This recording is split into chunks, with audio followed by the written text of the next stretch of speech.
अरे नहीं, अरे ना लगाना हमारे को।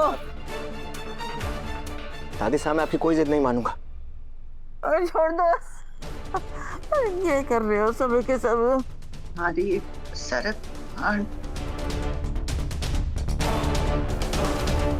हे माता रानी, रास्ता दिखाइए, माजी सा की रक्षा कीजिए। डॉक्टर साहब जल्दी।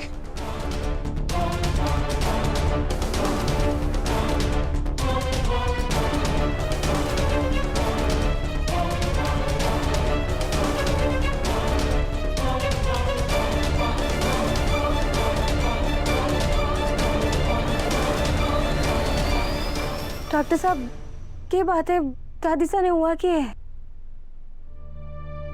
मुझे आप लोगों से बात करनी है अभी।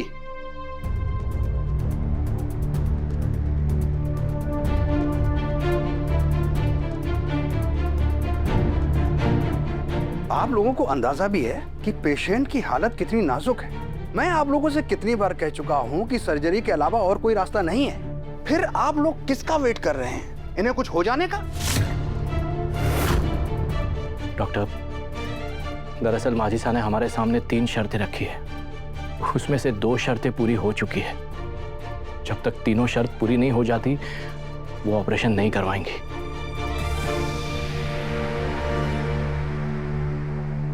बस अब तीसरी शर्त। प्रभात जी, अगर आप जैसे पढ़े लिखे लोग ऐसी बातें करेंगे तो कैसे चलेगा? और फिर ऐसी कौन सी शर्त है जो इनकी जिंदगी से बढ़कर है?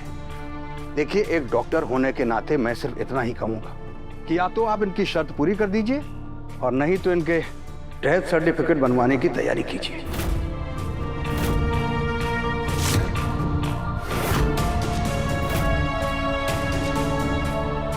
मैं पेशेंट को मॉनिटर करके आता हूं। Excuse me.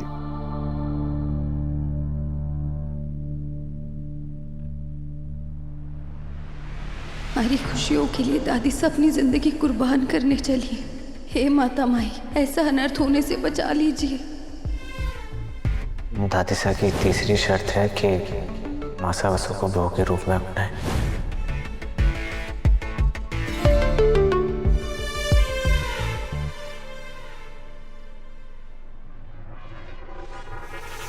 आप लोग यहीं रुकिए, मुझे तुम्हारी मासा से बात करनी है।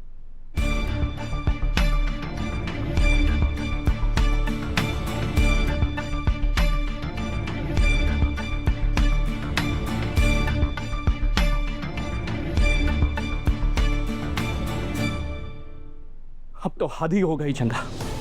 माजी साहब की हालत दिन ब दिन हर पल बिगड़ती जा रही है और तुम हो कि अपनी जिद लेकर अड़ी हो। किसी के सब्र का इतना भी इम्तिहान लेना ठीक नहीं है चंदा। माजी साहब की जिंदगी तुम्हारे हाथों में है। तुम उनकी तीसरी शर्त मान क्यों नहीं लेती? क्योंकि हम नहीं मान सकते हैं साहब। वो चाहती है कि हम वसुधा को अपनी बहू के रूप में स्वीकार कर ले, और वो नामुमकिन है। क्यों नामुमकिन है चंदा? आप जानते हैं साहब। चंदा, मैं और माजी साहब तुम्हारे इन अंधविश्वासों के कारणों को नहीं मानते। साहब के लिए होगा अंधविश्वास।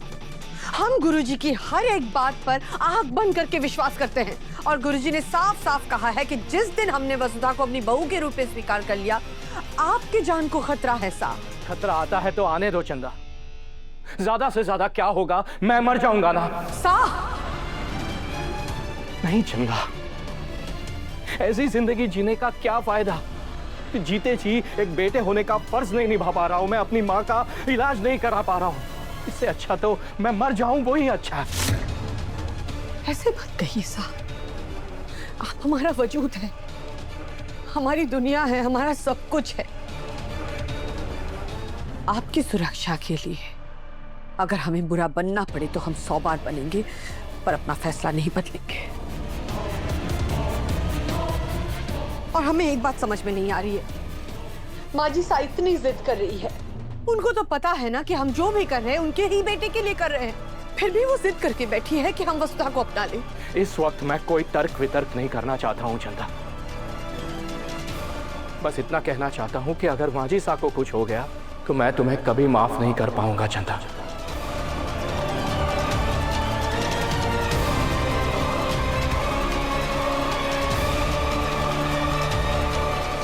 हम आपको कभी कुछ होने नहीं दे सकते हैं साहब। और ना ही माजी सा को कुछ होने देंगे। फिर चाहे माजी सा को ऑपरेशन थिएटर तक लेके जाने के लिए हमें कोई भी रास्ता अपनाना पड़े, हम अपनाएंगे।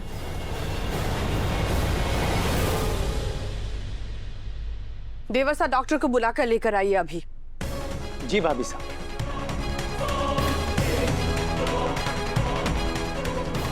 दादी साहब, डॉक्टर साहब भाभी साहब बुलाइए।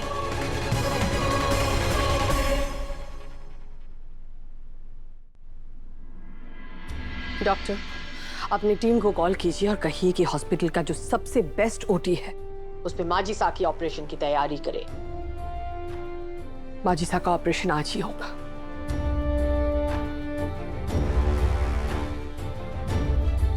साहब, मुझे पता था वसु की लाइफ में एक दिन जरूर आएगा। आप वसु को बहू के रूप में जरूर अपनाएंगे और दादी साहब की तीसरी शर्त मानने के लिए थैंक यू सो मच। हम इतने कमजोर नहीं हैं देव कि किसी की जिद के सामने हार जाए।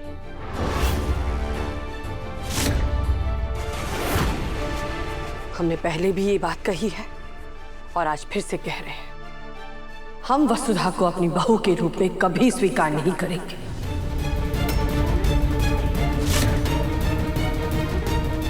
लेकिन यह ऑपरेशन भी आज ही होगा। चलिए डॉक्टर।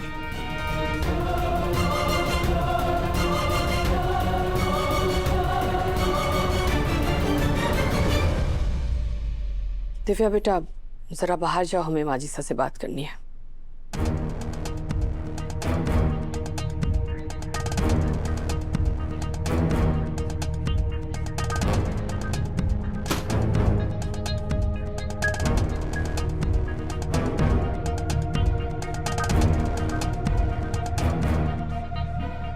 माजिसा, अगर आपको लगता है कि आप इस तरह से इस जिद पर अड़े रहकर मनमानी कर लेंगी तो आप गलत हैं। देखिए अपनी हालत, ना उठा जा रहा है ना बोला जा रहा है, फिर भी दवाई ना लेना, ऑपरेशन के लिए मना करना। बाजी साहब, अपनी तबीयत के साथ आप ऐसे खिलवाड़ नहीं कर सकती है। हम आपको आपकी मनमानी करने से नहीं रोक सकते, पर आपको इस तरह से भी नहीं देख सकते हैं माजी साहब। ये तू इतनी सारी कमियां गिनवा रही है ना, ये कमी मारे में ना, ये कमी तारे में है। तो मैंने तो एक सीधी सीधी सी शर्त रखी है, उसने पूरी कर दे, मैं अस्पताल जाके ऑपरेशन करवा लूंगी। माजी साहब, आप अच्छी तरह से जानती हैं कि हम भी वसुधा को अपने मन से स्वीकार करना चाहते हैं, पर आप ये भी जानती हैं कि हम ये सब साह की सलामती के लिए कर रहे हैं। क्या आपको अपने बेटे की जान की परवाह नहीं है? हमें तो ये बात समझ में नहीं आ रही है कि हमारे बहू मान लेने से वसुधा के जीवन में ऐसा क्या बदल जाएगा। और भले हम उसे बहू नहीं मानते, पर एक बेटी की तरह प्यार तो करते हैं। हम हमेशा उसे देव, अवि और दिव्या की बराबरी में रखते हैं माजी साहब। इसलिए माजी साहब, ये जिद छोड़ दीजिए, बात मान लीजिए और ऑपरेशन के लिए हाँ कर दीजिए, अपनी ये शर्त वापस ले लीजिए। अरे संतोष सिंह चौहान, अपनी शर्त और अपनी सौगंध कभी वापस ना लेवे। हाँ ठीक है, अगर आप जिद्दी है तो हम भी आप ही की बहू है। आपका ऑपरेशन हम करवा के रहेंगे।